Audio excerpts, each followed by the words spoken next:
أعوذ بالله من الشيطان الرجيم بسم الله الرحمن الرحيم الحمد لله رب العالمين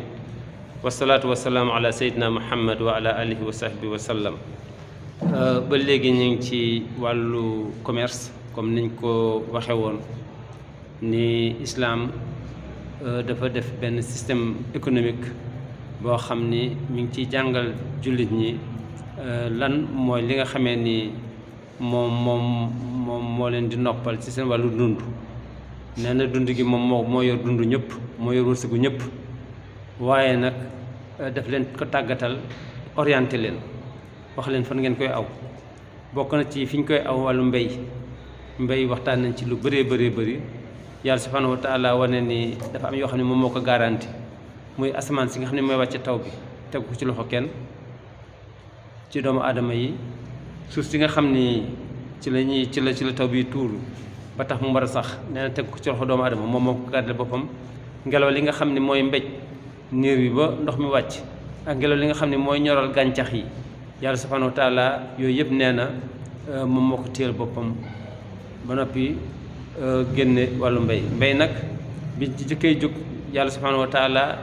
wax nañ li nga xam ne noonu la ko détaillé ci biir alquranu karim nee na ndox mi sottee ko jóge ci niir wi nee na moom moo ko sotti. nee na su sottee ko ba bàq bi tooy nee na gàncax gi mbëkk di génn nee na moom la dooleem la moom. nee na benn bi nga defoon fekk fa ci téeméer nee na moom la mu ne nag moom mooy bay waaye ñun li ñu am rek mooy nañ ci sotti rek te toog xaar. léegi nag façon bi nga xam ne ni moom la ñuy dundee wax na ni lépp loo xam ne rek araamalu ko ci alquran li mu ñu wan mooy lépp loo xam ne texte ñëwul ni lii araam na rek mooy daga na ci ñun ci wàllu mbéy yi ak ci wàllu jur yi. su ko defee nit ñi ñi ngi dund ci mbéy mi rab yi ñi ngi dund ci mbéy yi suñ mala yi ñi ngi dund ci mbéy mi moom rek attan lii nokki ci kaw suuf. moo tax yàlla yaatal ko lool subhanahu wa taala daal di ci orienté wane ni lu lépp xam ne ndugg la yàlla subhanahu wa taala nee na ci mbéy lay jóge. lépp loo xam ne fruit la ci mbéy lay jóge. lépp loo xam ni lu ñuy suñu mala la li ñuy dunde ci suuf lay jóge. léegi nag wane na nag façon mbay yi wane ni ubbi na ko moo tax waxtaan nañ ci mbay lu yaatoo moo tax biñ béyee ba pare dafay laaj ni nit mënul bay lépp. moo tax yàlla subhanahu wa taala génnewul ci alquran di tere jullit ñi ni leen mbirum marché naan leen jullit ak jullit rek nañ jaayante jëndante kon mu xat waaye daf ci noppi wane ni marché suñu xasee dugg jullit ak yéefar mën nañ jëndante jullit ak chrétien mën nañ jëndante. mu ne daal bul xool type bi nga xam ne moom ngay jëndanteel wala couleur am wala làkkam waaye da nga seet li ngay jënd ci boppam ndax man aay naa ko wala aayuma ko su ma ko aayewul rek sëñ nga koy jënd. loolu di yaatal nga gis ne mbirum mbéy moomu nag waxtaanoon nañ ci lu yaatu ba tëj ko. waxtaanoon nañ ba waxtaan sax ci wàllu maanaam idée Malthus bi nga xamee ni mi ngi ko indi woon tudde woon ko kii explosion démographie wane ni nit ñi dinañ ëppi doom lekk gi ba nit ñi xiif. ba suñ deful li ñu tuddee limitation de naissance wala organisation de naissance nit ñi dañ dem di xiif di dee ci mbedd yi. ba benn islam tontu na ko parce que islam